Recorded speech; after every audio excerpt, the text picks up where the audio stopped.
نحمده ونصلي على رسوله الكريم اما بعد فاعوذ بالله من الشیطان الرجیم بسم اللہ الرحمن الرحیم۔ ناظرین، پروگرام دینی مسائل میں مولانا سعید اللہ خان آپ کی خدمت میں حاضر ہیں۔ آج ہم ایک نئے موضوع کے ساتھ آپ کی خدمت میں حاضر ہوئے ہیں جو آج کل معاشرے کے اندر، اداروں کے اندر اس چیز کا ذرا نظر آ رہا ہے ہمیں کہ الحاد کا جو مسئلہ ہے یہ تقریباً پھیلتا جا رہا ہے۔ ہم نے مناسب سمجھا کہ اس حوالے سے ہم اپنے پروگرام سے ناظرین تک یہ پیغام اور دعوت پہنچائے کہ یہ جو مسئلہ اس وقت خاص کر کے یونیورسٹیوں، کالجوں کے اندر یا دیگر اداروں میں پھیلتا جا رہا ہے اور لوگ عجیب عجیب سوالات اٹھاتے ہیں اسلام اور دینی اسلام پر، تو اس بارے میں ہم گفتگو کریں، سیر حاصل گفتگو ہو۔ لازمی بات ہے وقت تو پروگرام کا بڑا قلیل ہوتا ہے، لیکن ہم چاہتے ہیں اس پر ہم کافی سارے انشاءاللہ ارادہ ہے ہمارا کہ ہم پروگرامات کریں گے، اور اس کے لیے ہم اس کے بڑے ایکسپرٹ لوگ جو ہے جو اس مسئلے سے متعلق کافی تحقیق رکھتے ہیں اور جستجو ہے اس حوالے سے ان کے، تو اس کو ہم اپنے پروگرامات میں بلائیں گے، اس کو دعوت دیں گے اور اس پر انشاءاللہ آپ حضرات کے سامنے سیر حاصل گفتگو کریں گے۔ آج کے اس پروگرام میں ہم نے دعوت دی ہے محترم جناب سعد خالد صاحب جو ماسٹر ڈگری کامسٹس یونیورسٹی ابٹ آباد سے ہیں اور اس موضوع پر، اس مسئلے پر کافی تحقیق رکھتے ہیں۔ وہ ہمارے پاس تشریف لائے ہیں اور آج کے ہمارے مہمان ہیں۔ حضرت آپ تشریف لائے، آپ کا بہت شکریہ۔ اس کے ساتھ دوسرے مہمان تشریف رکھتے ہیں جو قرآن و حدیث کے حوالے سے اس موضوع اور اس مسئلے پر کافی فکر مند بھی ہے اور تحقیق رکھتے ہیں۔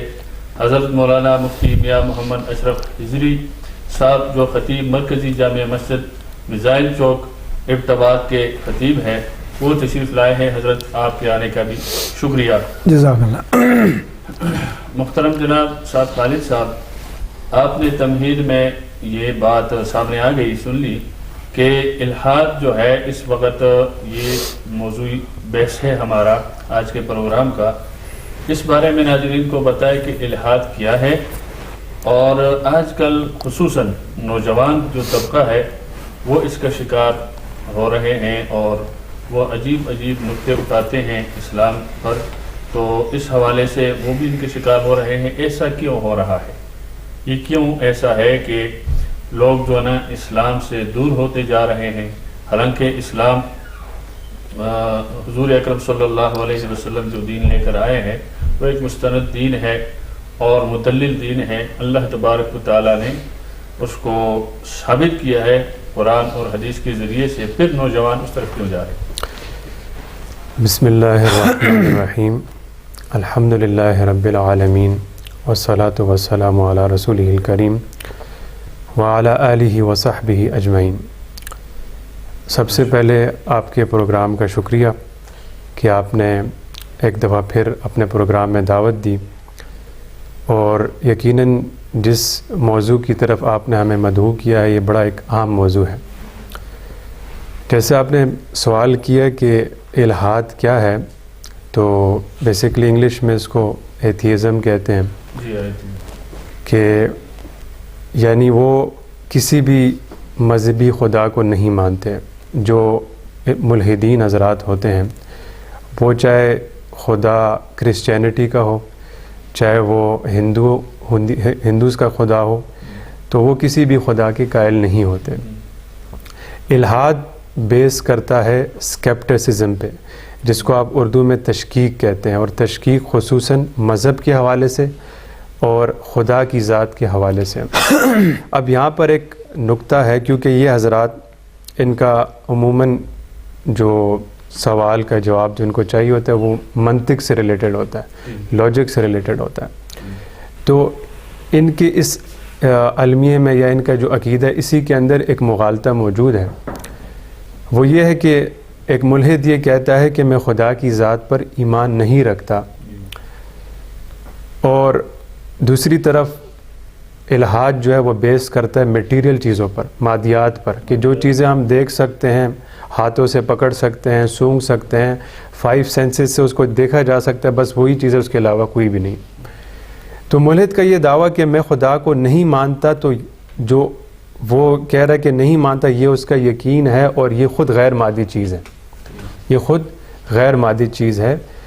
تو اس کو کہتے ہیں اسپیشل پلیڈنگ فیلیسی، جو کہ ایک منطقی مغالطہ ہے کہ آپ نے ہم سے یہ دعویٰ، ہم سے یہ مطالبہ کیا کہ آپ خدا کے بارے میں کوئی ایسا ہمیں ثبوت دیں کہ جو ظاہر ہو، امپیریکل ہو، جس کو ہم دیکھ سکیں، اپنی سینسز سے جج کر سکیں۔ مگر اب آپ نے کہا کہ ہم خدا کو نہیں مانتے، تو آپ جو ایک طرف آپ کہتے ہیں کہ ہم جو ہے نا مافوق الفطرت چیزوں کو نہیں مانتے، تو یقین خود ایک مافوق الفطرت چیز ہے۔ تو اس کو منطق کی اصطلاح میں اجتماع و نقیضین بھی کہتے ہیں، اور یعنی اسپیشل پلیڈنگ فیلیسی ہوگی کہ خود اس طرف سے وہ غلط ہوتے ہیں۔ اور اسی طرح کے لوگوں کے بارے میں قرآن کریم میں صورت یعنی فرقان کی آیت نمبر 21 ہے، جس کا مفہوم یہ ہے کہ جو لوگ اللہ تعالیٰ سے ملنے کی امید نہیں رکھتے، وہ یہ کہتے ہیں کہ اللہ تعالیٰ ہمارے اوپر فرشتے خود کیوں نہیں بھیجتا، یا خود اپنے آپ کو ظاہر کیوں نہیں کرتا۔ جیسے آج کے ملحدین کا بھی اعتراض ہے کہ ایک طرف تو وہ خدا کا انکار بھی کرتے ہیں، اور پھر کہتے ہیں کہ اگر خدا ہے تو پھر خود سامنے آتا کیوں نہیں ہے۔ تو یہ خود ایک مغالطہ ہے کہ آپ جو ایک طرف یعنی اس بارے میں کہتے ہیں کہ ہم خدا کو نہیں مانتے، مگر پھر بھی آپ مسلمانوں کے یا مذہبی لوگوں کے اس عقیدے کو کچھ وقت کے لیے اپنا کے وہ سوال کرتے ہیں۔ اسی طرح یعنی اگر ہم فلسفے کی بات کریں تو گریک فلسفی کے اندر یعنی سقراط جو ہے، سوکریٹس جس کو کہا جاتا ہے، وہ خود تو باقاعدہ اس طرح ایتھیسٹ نہیں تھے، خدا کے انکار نہیں کرتے تھے، بلکہ مذہبی خدا کو بھی اس طرح نہیں مانتے تھے، مگر ان کا یہ عقیدہ تھا کہ کوئی ذات ہے جو ایک فورس ہے جس کے ذریعے سے سارا جو ہے نا، ہاں۔ تو مگر یہ ہے کہ ٹریڈیشنل جو ہمارا مذہبی اتھارٹی ہے، اور جو گریک کے اندر جو مختلف خداؤں کی کانسیپٹ سے میتھولوجی تھی، اس کو وہ مطلب کرٹیسائز کرتے تھے۔ اسی طرح جو کانٹ ہے یا جان لاک ہے، وہ بھی یعنی تشکیک جو ہے مذہبی جو اتھارٹیز ہیں ان کی طرف جو ہے نا ان کا وہ تھا۔ اب پھر فلسفے کے اندر آپ ڈیموکریٹس ایک نام ملتا ہے، اور ایک اور فلسفی ہیں، وہ انہوں نے اس طرح کیا کہ وہ یعنی دنیا کو، کائنات کو یا ریئلٹی کو سمجھنے کے لیے سائنس کی طرف گئے کہ بھئی حقیقت ہمیں صرف سائنس سے ملے گی۔ اور پھر تقریباً 18 سینچری میں جب جس کو ہم کہتے ہیں کہ ایج آف ریزن، کہ جب سائنس کی ترقی ہوتی گئی تو پھر جو ہے نا اس چیز کو زیادہ پروموٹ کیا گیا کہ سائنس کے ذریعے سے اور مذہبی جو ٹریڈیشنل ویلیوز ہیں اس کو کرٹیسائز کیا جائے۔ تو یہ تو اس کی ایک مطلب تھوڑی سی ہسٹری ہوگی۔ جس طرح آپ نے پوچھا کہ نوجوان اس کا شکار کیوں ہوتے جا رہے ہیں اور ہمارے معاشرے میں یہ کیوں پھیلتا جا رہا ہے، تو اس کی مین وجہ یہ ہے کہ اللہ کی ذات کو نہ سمجھنا۔ ایک ہمیں یعنی سمجھیں کہ موروثی عقیدہ مل گیا کہ بھئی اللہ تعالیٰ موجود ہیں یا نماز پڑھنی ہے، مگر اللہ کی ذات کون ہے یا اس کی صفات کیا ہیں۔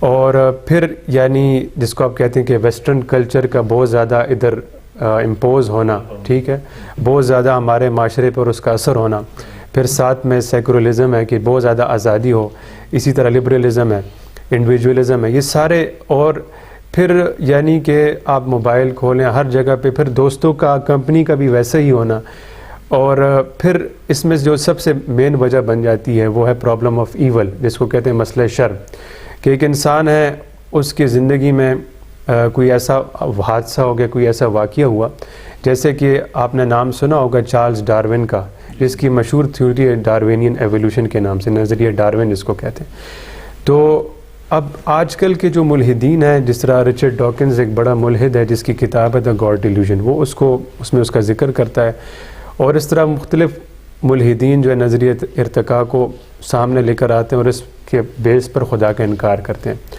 اب جس نے اس تھیوری کو خود اوریجنیٹ کیا تھا تو وہ بھی خدا کے بارے میں یعنی بالکل الحاد کی طرف نہیں تھا۔ اس میں ایک ٹرم یوز ہوتی ہے، ایک ہے ایتھیسٹ، ایک ہے ایگنوسٹک۔ ایگنوسٹک اس کو کہتے ہیں کہ جو یہ نہیں کہتا کہ خدا نہیں ہے، بلکہ وہ کہتا ہے کہ ہم جان نہیں سکتے، ہم جان نہیں سکتے۔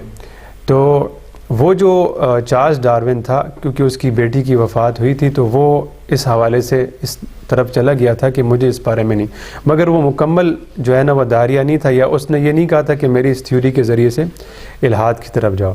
تو یعنی اس میں جو دیکھا گیا جو زیادہ، ہمارے ایک یعنی اسکالر ہیں حمزہ زورسس کے نام سے ان کا نام ہے، جو خود یعنی پہلے اسلام کی طرف نہیں تھے، اللہ نے ان کو ہدایت دی، اور ماشاءاللہ انہوں نے کتاب لکھی دا ڈیوائن ریالٹی کے نام سے، اور ماشاءاللہ بہت کام کر رہے ہیں الحاد کے اوپر. انہوں نے بڑے بڑے پروفیسرز کے ساتھ ڈیبیٹ کیا ہے، اور ماشاءاللہ کتاب بڑی زبردست کتاب لکھی ہے، اور وہ باقاعدہ CEO ہیں، ایک ادارہ ہے باہر آئرہ کے نام سے، اور ان کی جو جماعت ہے وہ مسلسل مختلف مذاہب کے لوگوں کے ساتھ، ملحدین کے ساتھ ان کے ڈیبیٹس ہوتے رہتے ہیں.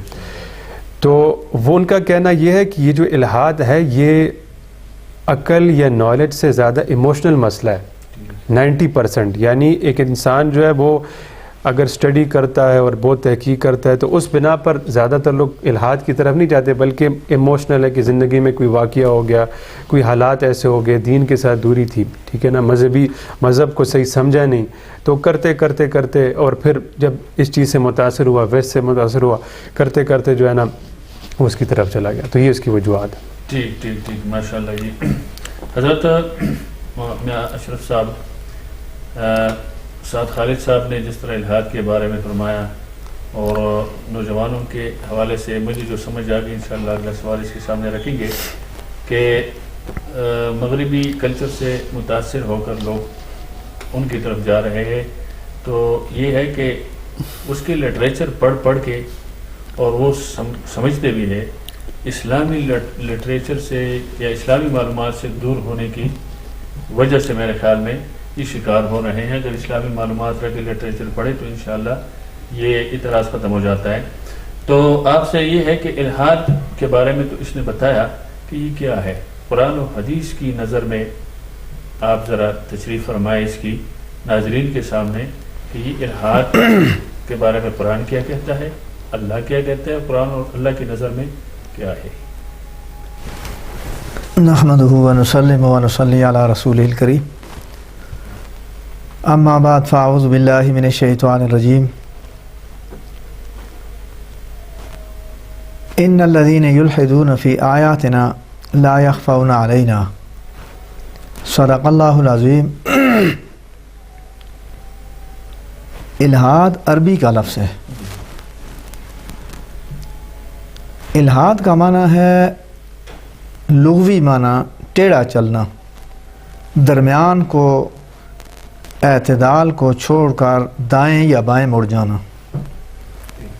جس طرح عرب لوگ کہتے ہیں اگر تیر صحیح نشانے پر نہ لگے تو وہ کہتے ہیں الحد السہم الہدف، تیر جو ہے ہدف سے دوسری طرف مڑ گیا.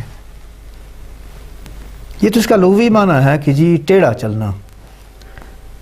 اب چونکہ ہمارے ہاں دینی حلقے میں جو یہ ایک اصطلاح بنی ہے جی الحاد، ملحدین، اس الحاد سے مراد یہ ہے کہ دین کے معاملے میں ٹیڑھا چلنا. جہاں تک میں ایک سادہ سی بات کروں، وقت کے ساتھ ساتھ اس میں تھوڑی تبدیلی آئی ہے. جی مطلب ایک تو ہے نا جی کہ ایک علمی مقالہ پیش کرنا، ایک ہے کہ جی عوام کے سامنے کی سیدھی سی بات کہ یار یہ الحاد کیا ہے. ایک تو ہے نا دہریت، نا بالکل ہی اللہ کا منکر ہونا، ما یہلکنا الا الدہر. یہ لوگ پہلے بھی تھے. جس طرح آتا ہے کہ جی وہ کہتے ہیں جی کہ ہمیں تو صرف زمانہ مارتا ہے، ما یہلکنا الا الدہر، وہ تو داریہ ہوا ہے بالکل. لیکن یہ جو اس وقت جسے الحاد کہتے ہیں، یہ جو اصطلاح ہے، میرا خیال یہ ہے ایک تو ہے بالکل انکار، دین نہیں ہے، رسالت نہیں ہے، کفر جسے کہتے ہیں. ایک ہے الحاد ٹیڑھا چلنا، کہ نماز کا انکار نہیں ہے. وہ یہ نہیں کہتے نماز نہیں ہے، وہ یہ نہیں کہتے کہ جی زکوٰۃ نہیں ہے، وہ یہ نہیں کہیں گے جی کہ جی روزہ نہیں ہے.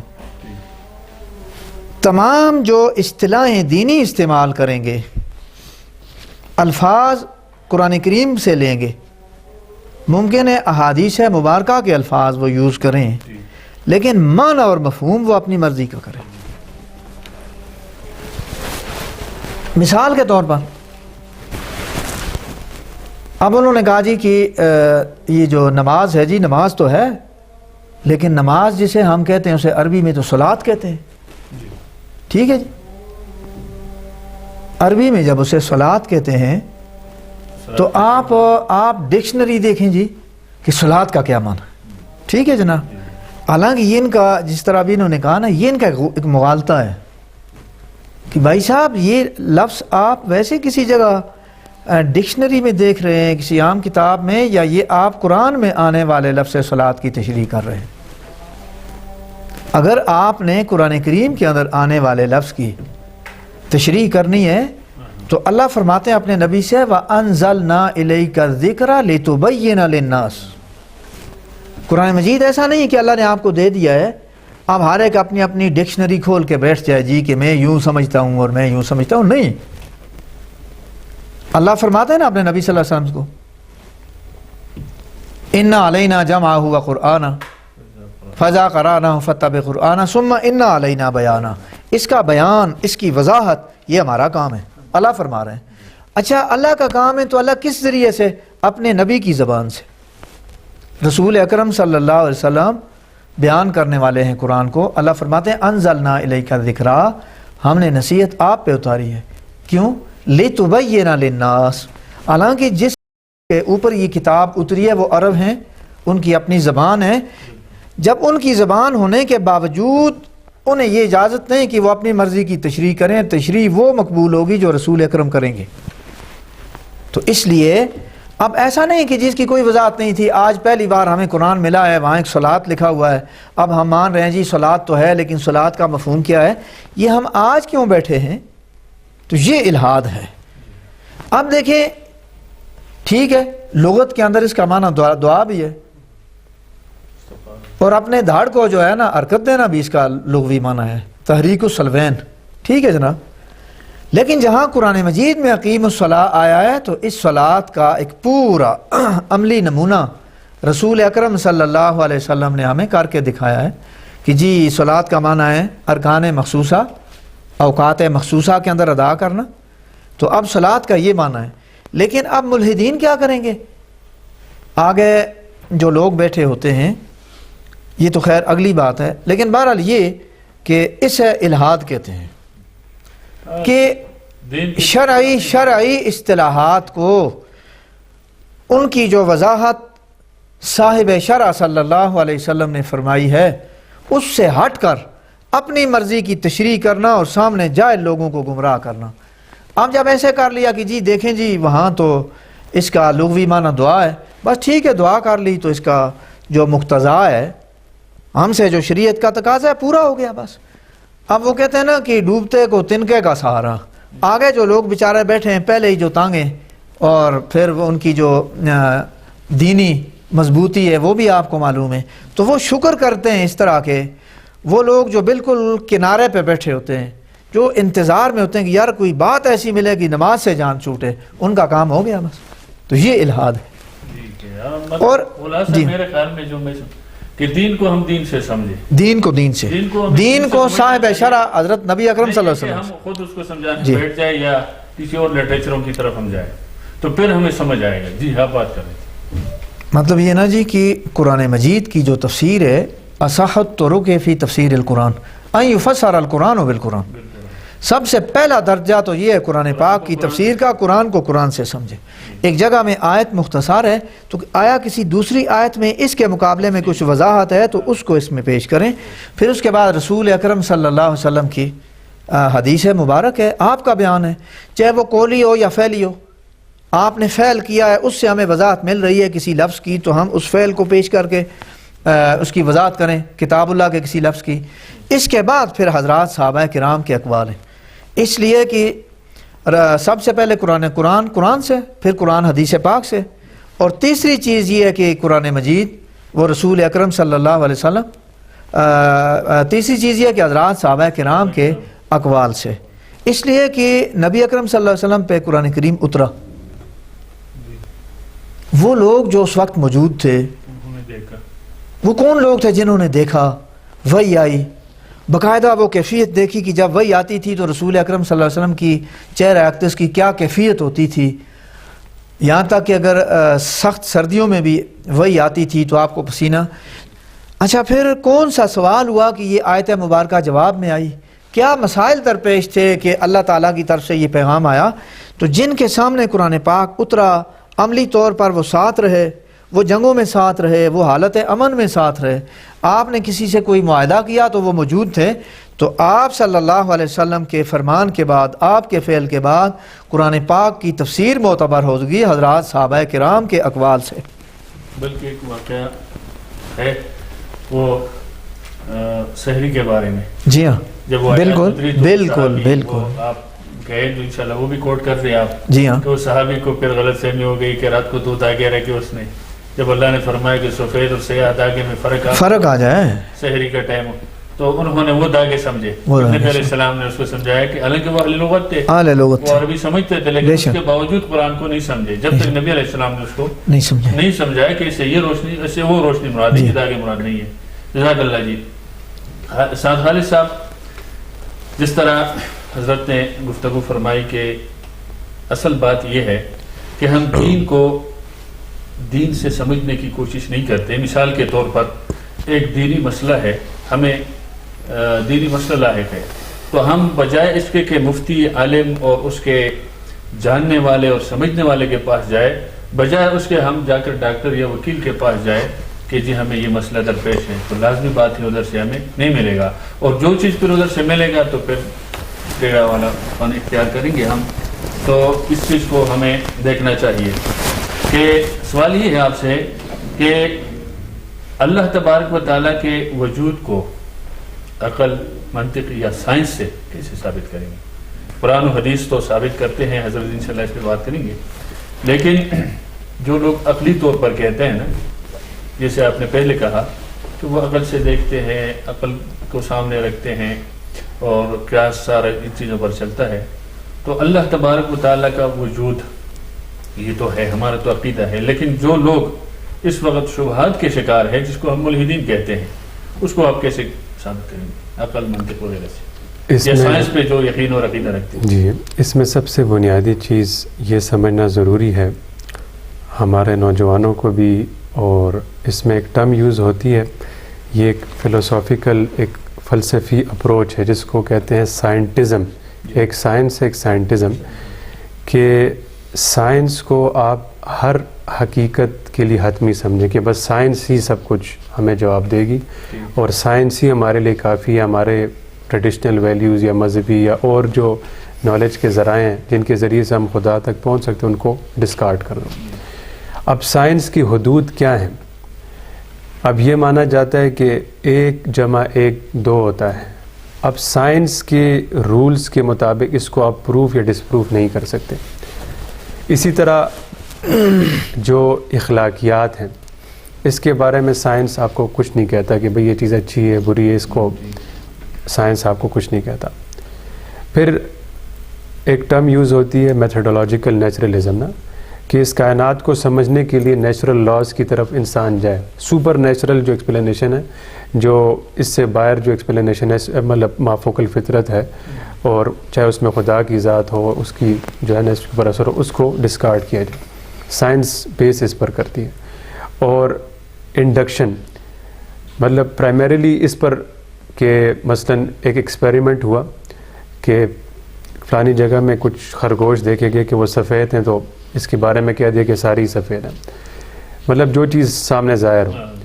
تو اس کی یہ لمیٹیشنز ہیں سائنس کی نا، اور سائنس کو خود سمجھنے کے لیے، ٹھیک ہے نا، سائنس خود اپنا تعارف خود سے نہیں کرواتی، خود انسان ہوں گے تو وہ سائنس کو وہ کریں گے، جب انسان ہی نہیں تو سائنس کدھر سے؟ تو یہ سائنس کی لمیٹیشنز ہیں، یہ سمجھنا چاہیے۔ اب جہاں پر آپ نے بات کی کہ منطق فلسفے میں خدا کی ذات کو کیسے سمجھا جائے، تو اس کے لیے بڑے دلائل ہیں، مگر تھوڑا سا میں اس میں کچھ فلسفوں کا ذکر کر لوں کہ جیسے میں نے پہلے ذکر کیا کہ فلسفے کے اندر سارے جو ہے وہ الہاد کی طرف نہیں تھے کہ خدا کے بالکل منکر نہیں تھے، بلکہ بعض خدا کو ماننے والے تھے اور بعض بڑے مضبوط ماننے والے تھے، اور ان کے دلائل فلسفے میں ہمیں ملتے بھی ہیں۔ تو اس میں ایک کانسیپٹ ہے ایک فلسفی اسپائنوزا، اس کا یعنی نظریہ یہ تھا کہ خدا کی ذات ہے مگر وہ کسی خاص، جس طرح اللہ کی ذات ہے اس طرح اس پہ ایمان نہیں رکھتے تھے کہ اس کی صفات ہیں، بلکہ وہ یہ کہتا تھا کہ یہ جو کائنات ہے یہی خدا ہے، مطلب خدا اور کائنات ایک ہی چیز ہے. اس کو پینتھزم بھی کہتے ہیں. اور البرٹ آئنسٹائن جو بڑا ایک سائنسدان ہے وہ بھی اسی طرح کے عقیدے کا قائل تھا تقریباً. پھر اس میں ایک اور نظریہ ہے جس کو ڈیزم کہتے ہیں. پہلے میں نے ایک اور اس کی بات کی تھی جس کو ایگنوسٹکس کہتے ہیں، کہ وہ لوگ جو خدا کے بارے میں یعنی یہ نہیں کہتے کہ خدا نہیں ہے، بلکہ وہ یہ کہتے ہیں کہ ہمیں پتہ نہیں، اور بہت سے سائنسدان اس کے بھی قائل ہیں، اور بعض تو بالکل انکار کرتے ہیں جن کو ایتھیسٹ کہتے ہیں. تو ڈیسٹ بیسیکلی وہ لوگ ہیں کہ جو کہتے ہیں کہ خدا ہے مگر اس نے اس کائنات کو بنایا مگر اب وہ اس میں عمل دخل نہیں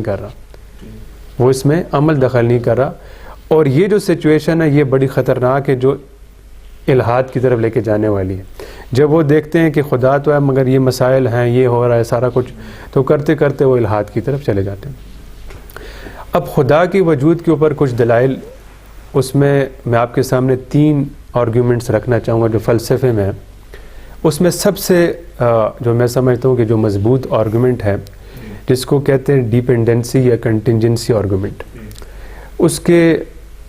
اس کو مقدمات کی شکل میں آپ کے سامنے پیش کرتا ہوں. کہ اس کا پہلا مقدمہ یا سغرا آپ اس کو یہ کہیں گے کہ ہر ایک چیز جو یعنی وجود رکھتی ہے وہ یعنی ڈیپینڈنٹ ہے، ٹھیک ہے، وہ کسی کی وجہ سے ڈیپینڈنٹ ہے. جس طرح آپ مثال لے لیں کرسی ہے، تو یہ کرسی کسی طرح بنی ہے اور اس کے پیچھے ایک پروسیس ہے.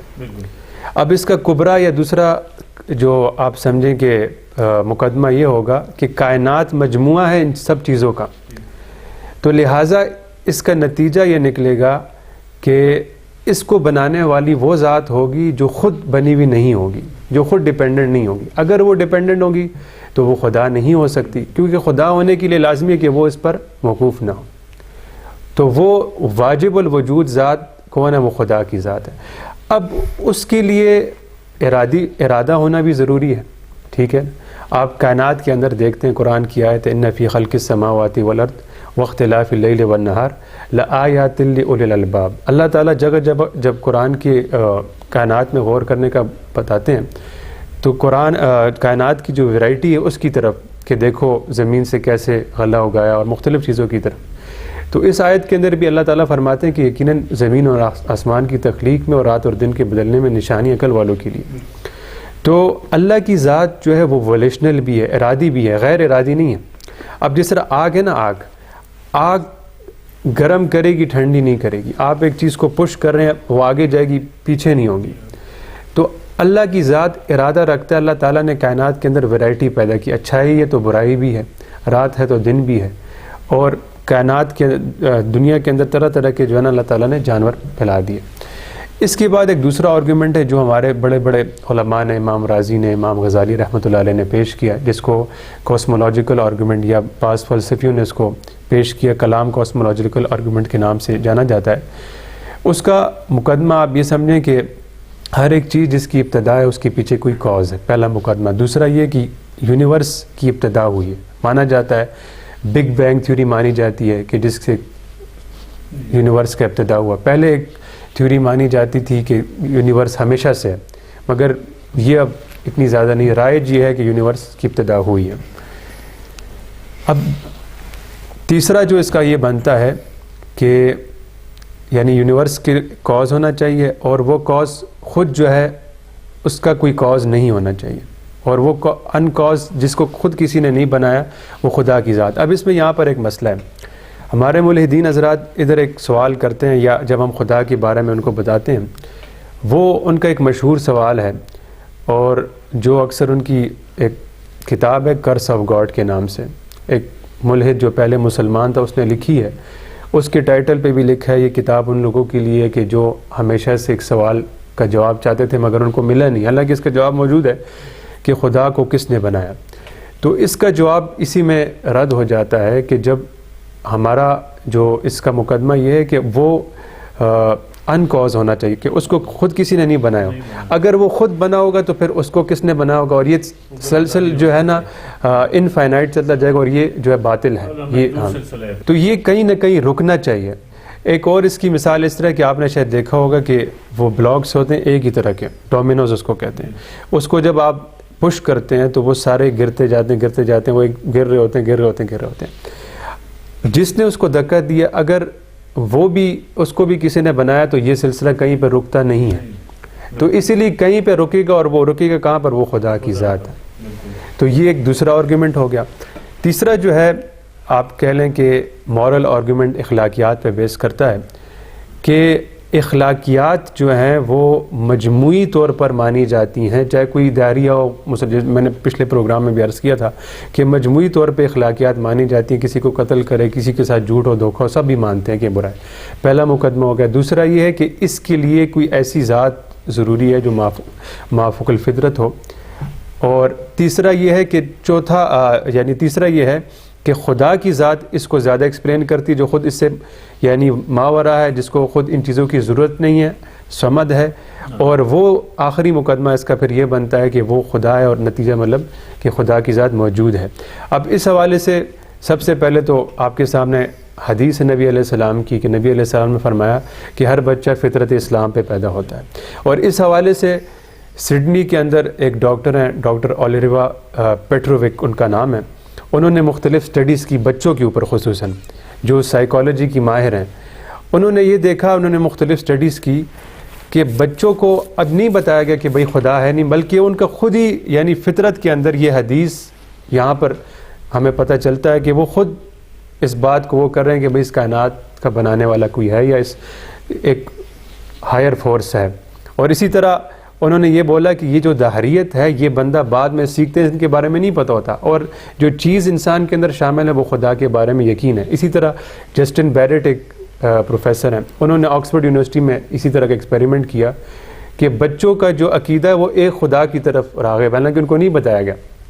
اور اسی طرح ایک جینیسسٹ ہے، ان کی کتاب ہے دا گاڈ جین کے نام سے، ڈین ہیمر ان کا نام ہے. انہوں نے یہ بات بتائی ہے کہ وی میڈ ٹو جین انسان کے اندر موجود ہوتی ہے کہ وہ روحانیات کو جذب کرتی ہے، اور اس کی بیس پر انسان جو یعنی خدا کی طرف راغب ہوتا ہے انسان کے اندر، وہ شروع سے موجود ہے. تو یہ یعنی اس کا وہ ہو گیا. پھر آپ نے ایک سوال کیا تھا کہ کیا سائنس نے خدا کی ضرورت کو جو ہے وہ ختم کر دیا ہے. تو اس میں یعنی یہ بات دیکھنی پڑے گی. اس میں دو باتیں آ جاتی ہیں، جیسے میں نے پہلے ذکر کی کہ اس میں ایک تو سائنٹزم کا مسئلہ ہے نا، کہ جو لوگ اکثر جو ملحدین ہیں، خاص طور پہ ہمارے جو یہاں پاکستان کے یا دیسی ملحدین جن کو ہم کہتے ہیں، جو باہر کے ان کو فالو کرتے ہیں، تو وہ یعنی ان کو یعنی اس چیز کا شکار ہو جاتے ہیں. تو سائنس کو حتمی سمجھ لیتے ہیں اور سائنس تمام مسئلوں کا حل ہے.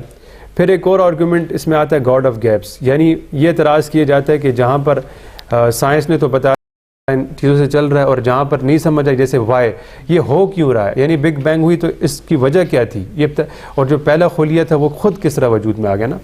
تو وہ کہتے ہیں آپ اس کے پیچھے خدا کو کر لیتے ہیں.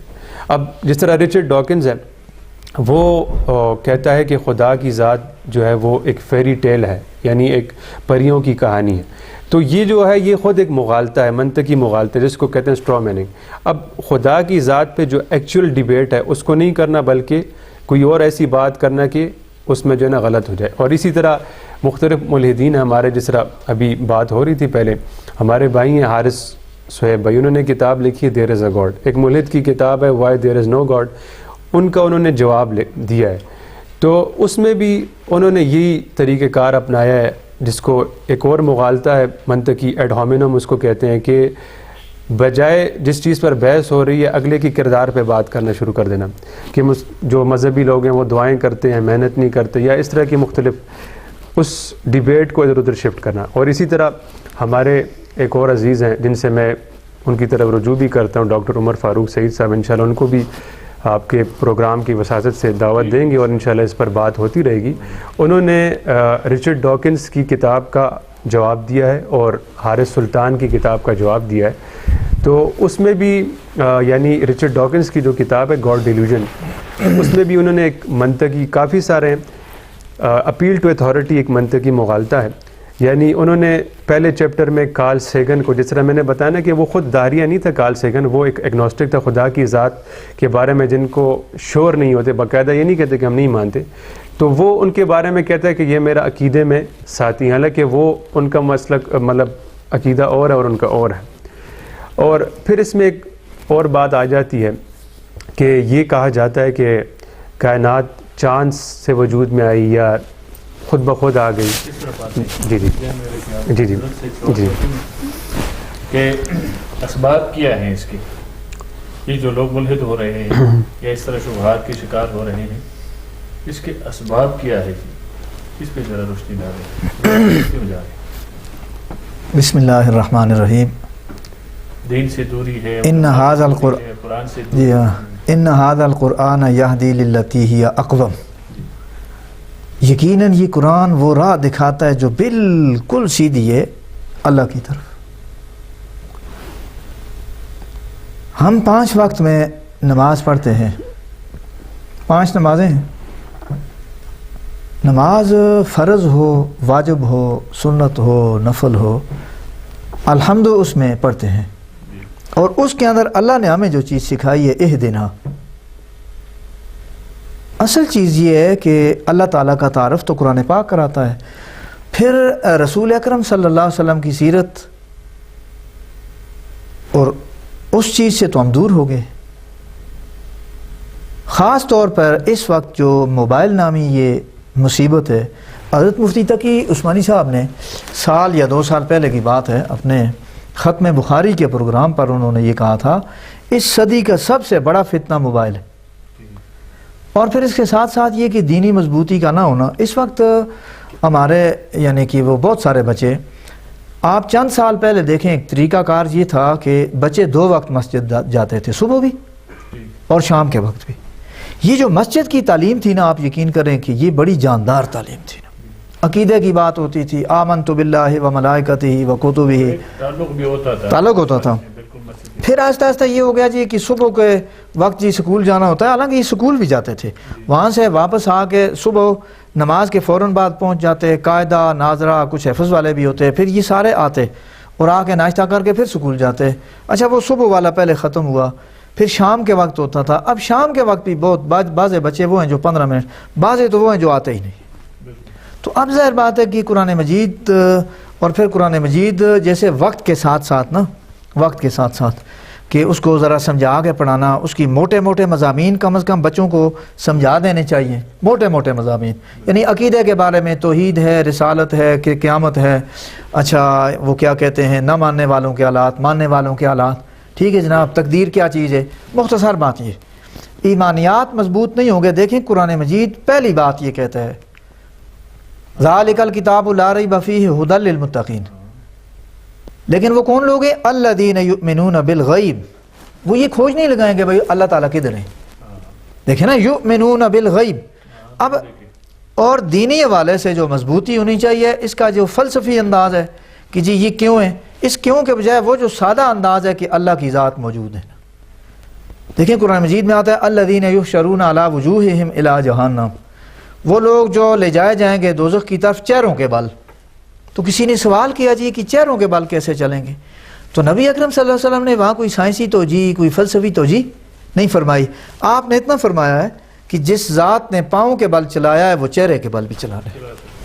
یہاں یعنی بات اللہ کی قدرت پر، کہ اللہ کی قدرت کے معاملے میں آپ آ کر کے یہ کیا رہے گے کہ کیسے اور کیوں، جس طرح یہ فرما رہے ہیں نا۔ تو دہریت کا علاج تو ہے جی دینی محنت۔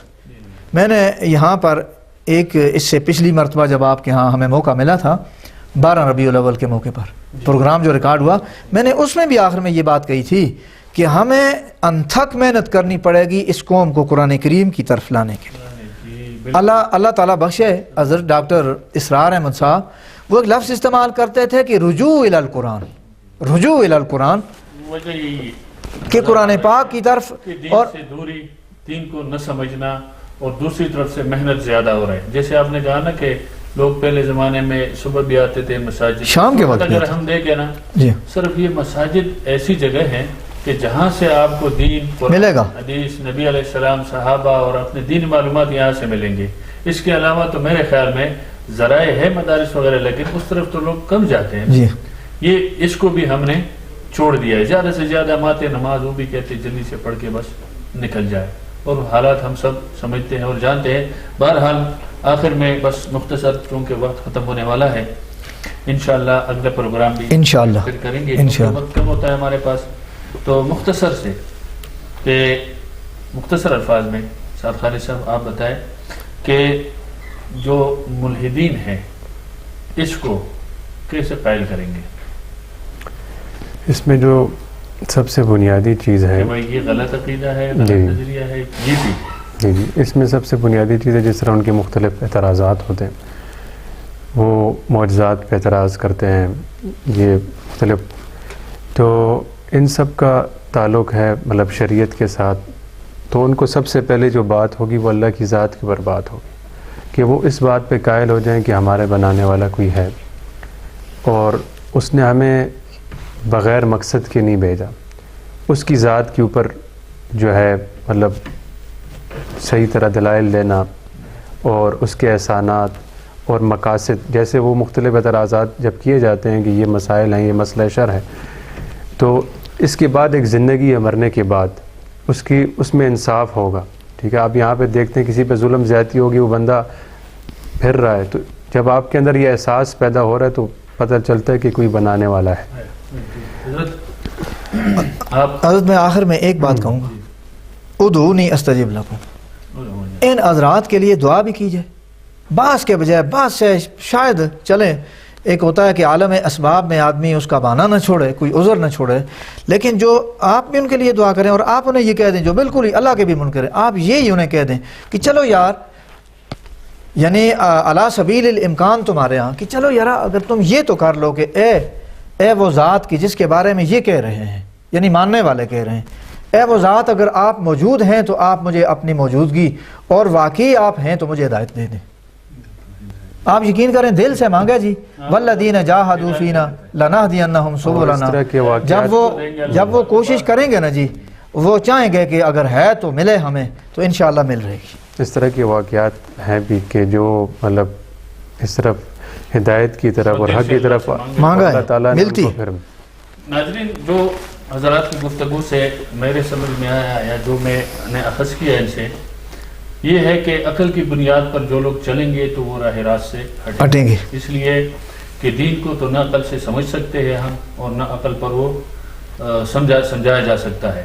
البتہ جہاں تک حضرت نے بڑی اچھی بات کی کہ اگر ایسے لوگ جو عقل سے چاہتے ہیں کہ جی ہمیں یہ چیز ثابت کرے, یہ چیز ثابت کرے, تو وہ تو بہت مشکل ہو جاتا ہے.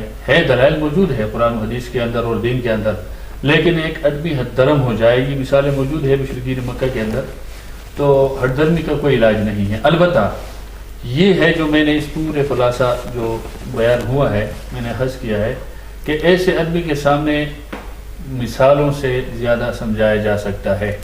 جیسے امام ابی حنیفہ رحمۃ اللہ علیہ نے وہ جو مشہور واقعہ ہے کہ آدمی کہتے جی, جیسے شروع میں سعد صاحب آپ نے کہا تھا کہ وہ کہتے جی اللہ ہمیں دکھائیں کدھر ہے, تو اس نے پھر وہ دودھ والی مثال دی تھی, یا وہ شمع جلایا تھا, تو دودھ کے جس کے اندر مجھے آپ دہی دکھاؤ, اس کے اندر مجھے لسی دکھاؤ, اس کے اندر مجھے مکھن دکھاؤ, نظر نہیں آ رہا, لیکن ہر آدمی مانتا ہے کہ اس کے اندر موجود ہے.